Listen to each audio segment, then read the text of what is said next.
आवाज इंडिया मराठीमध्ये आपल्या सर्वांचं स्वागत आहे। तर नजर टाकूया आजच्या ठळक बातम्यांवर। काँग्रेस नेते राहुल गांधी यांनी पुन्हा एकदा भारतीय जनता पक्ष आणि केंद्रीय निवडणूक आयोगावर मतचोरीचा गंभीर आरोप केला आहे। त्यांनी म्हटलंय की ही मतचोरी एखाद्या पद्धतशीर पॅटर्ननुसार केली जात आहे आणि यामध्ये अत्याधुनिक सॉफ्टवेअर व कॉल सेंटरचा वापर होत आहे। राहुल गांधींनी दावा केला की त्यांनी जो आरोप केला आहे तो मोठ्या जबाबदारीने केला असून त्यांच्याकडे भक्कम पुरावे आहेत। त्यांनी विदर्भातील राजुरा विधानसभा मतदारसंघाचा उल्लेख करत सांगितले की तिथे तब्बल 6850 मतदारांची नावे चुकीच्या पद्धतीने यादीत समाविष्ट करण्यात आली आहे आणि त्यांचा काहीच थांगपत्ता नाही। या प्रकरणात संगणकीय प्रणालीचा वापर करून मतदार यादीत फेरफार करण्यात आल्याचा गंभीर आरोप त्यांनी केला असून ही एक संघटित प्रक्रिया असून लोकशाहीसाठी अत्यंत धोकादायक असल्याचं राहुल गांधी यांनी म्हटलं आहे। राहुल गांधींच्या आरोपावर निवडणूक आयोगाने स्पष्टीकरण देताना म्हटलंय की मुख्य निवडणूक आयुक्त ज्ञानेश कुमार यांच्यावर लावण्यात आलेले सर्व आरोप चुकीचे आणि निराधार आहेत। तसेच कुठलाही सर्वसामान्य नागरिक ऑनलाईन वोटर्सचं नाव हटवू शकत नाही। राहुल गांधी यांनी चुकीचा समज बनवला आहे असं आयोगाकडून सांगण्यात आलं आहे।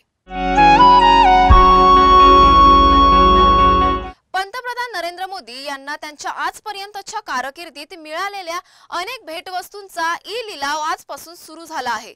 सरकारी सूत्रांनी दिलेल्या माहितीनुसार सुमारे 1300 भेटवस्तूंचा हा लिलाव 2 ऑक्टोबर पर्यंत सुरू असेल। या लिलावात विविध प्रकारच्या भेटवस्तूंचा समावेश आहे, ज्यामध्ये भवानी देवीची एक मूर्ती, राम मंदिराची प्रतिकृती आणि नटराजाची मूर्ती यांचा समावेश आहे। भवानी देवीच्या मूर्तीची मूळ किंमत 1,03,95,000 रुपये इतकी असल्याचं सांगण्यात आलंय।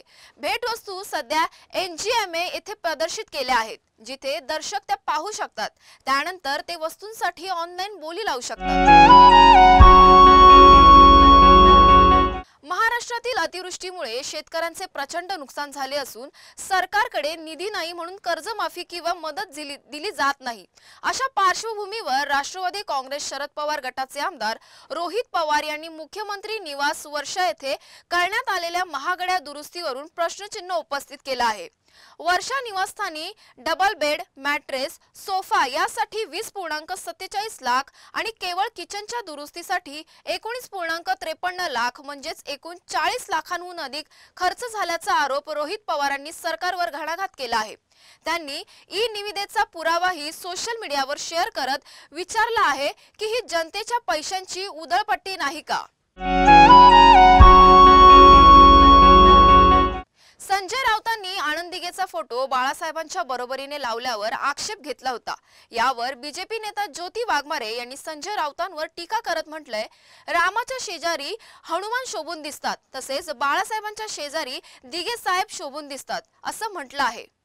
आपल्यासोबत बोलण्यासाठी शिवसेना प्रवक्ता ज्योती वाघमारे ताई आहे, आपण त्यांच्यासोबत बोलूया।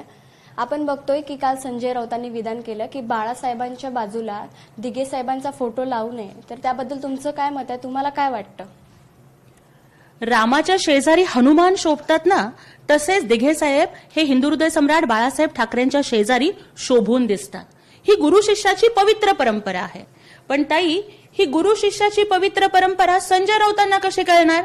कारण अलीकडे त्यांनी हिंदू पुराणांशी फारकत घेऊन कुराणाचा अभ्यास जास्त सुरू केलाय, त्यामुळे त्यांना हे कळणार नाही। त्यांच्या बुद्धीची बत्ती ही विझलेली आहे आणि राऊतची जीभ कुजलेली आहे। तर आपल्यासोबत ज्योती वाघमारे होत्या। कॅमेरामॅन विजय चतुर्वेदीसह मी साक्षी यादव। नंदुरबार शहरापासून 3 ते 4 किलोमीटरवर असलेल्या टोकर तलाव इथल्या अंगणवाडीत जिल्हाधिकारी मिताली सेठी यांनी त्यांच्या जुळ्या मुलांचा प्रवेश घेतला आहे। त्यांच्या या आदर्श कृतीची सगळीकडे प्रशंसा होत आहे। जिल्हाधिकाऱ्यांनी उचललेल्या या पावलामुळे अंगणवाड्यांची ही अवस्था सुधारण्यास मदत होणार आहे। सर्वसामान्यपणे गरीब घरातील मुलं अंगणवाडीत प्रवेश घेतात असा अनेकांचा समज असतो, परंतु नंदुरबारच्या जिल्हाधिकारी डॉक्टर मिताली सेठी यांनी हा समज मोडीत काढला आहे। इथल्या अंगणवाडीतल्या सेविका आणि मदतनीसांनी तयार करून घेतलेल्या झोळीची कल्पना मिताली यांना खूप आवडली होती। त्यानंतरच त्यांनी हा निर्णय घेतला असं म्हटलं जात आहे। वसई विरार पोलीस आयुक्त अंतर्गत येणाऱ्या गुन्हे शाखेच्या युनिट क्रमांक 2 ने एक मोठी कारवाई केली आहे। पोलिसांनी 50 लाख रुपयांच्या किमतीचे 250 ग्रॅम अंमली पदार्थ विक्रीसाठी आणलेल्या 3 आरोपींना पकडले आहे। गुन्हे शाखेच्या कक्ष 2 ने रात्री नालासोपाराच्या सेंट्रल पार्क मैदानात सापळा रचला आणि आरोपींचा शोध घेतला। पोलिसांनी सापळा रचून तिघांना ताब्यात घेतले। आरोपींकडून अंमली पदार्थ जप्त करण्यात आले असून त्यांची अधिक चौकशी सुरू आहे। 22 सप्टेंबर पासून सुरू होणाऱ्या नवरात्र उत्सवाच्या पार्श्वभूमीवर पेण येथील कार्यशाळांमध्ये नवदुर्गेच्या मूर्तीचे काम अंतिम टप्प्यात आले असून विविध सार्वजनिक मंडळांसाठी 8 ते 12 फूट उंचीच्या भव्य मूर्तींना यंदा विशेष मागणी आहे। सिंह, वाघ, हत्ती, कोंबडा तसेच भव्य राजसिंहासनावर आरूढ झालेल्या देवीच्या मूर्ती भाविकांचे विशेष लक्ष वेधून घेत आहेत। महिषासुरमर्दिनी, अंबिका, एकविरा, रेणुका, तुळजाभवानी, सप्तशृंगी आणि सरस्वती लक्ष्मी या रूपांमध्ये देवीची विविध रूप कुशल मूर्तिकारांनी साकारली आहेत। पारंपरिक वस्त्रावरणे, देखणे अलंकार, आकर्षक रंगसंगती आणि नाजूक कारागिरी यामुळे या मूर्ती अधिक आकर्षक दिसत आहेत। सध्या या मूर्तींना अंतिम रूप देण्यासाठी कारागीर दिवस रात्र काम करत आहे। दीपक कला केंद्र पेण आमच्या इथं 500 ते 600 देवे असतात। मुंबई, कर्जत, पुणा या ठिकाणी सगळीकडे या देव्या जातात आणि गिरायकांची मागणी असते की साडी लावणे किंवा दागिने वगैरे, महाकाली देवी असे वेगवेगळे रूपातल्या देव्या असतात, वाघवाली, अंबा माता अशा वेगवेगळ्या रूपातल्या देव्यांची मागणी असते। तर आमच्याकडं डायमंड वर्कचं पण काम जोरात चालू आहे आणि काही काहींना साड्या लागतात, ते साड्या लावण्याचं पण काम चालू आहे। अशी विविध कामं आमच्याकडे चालू आहे।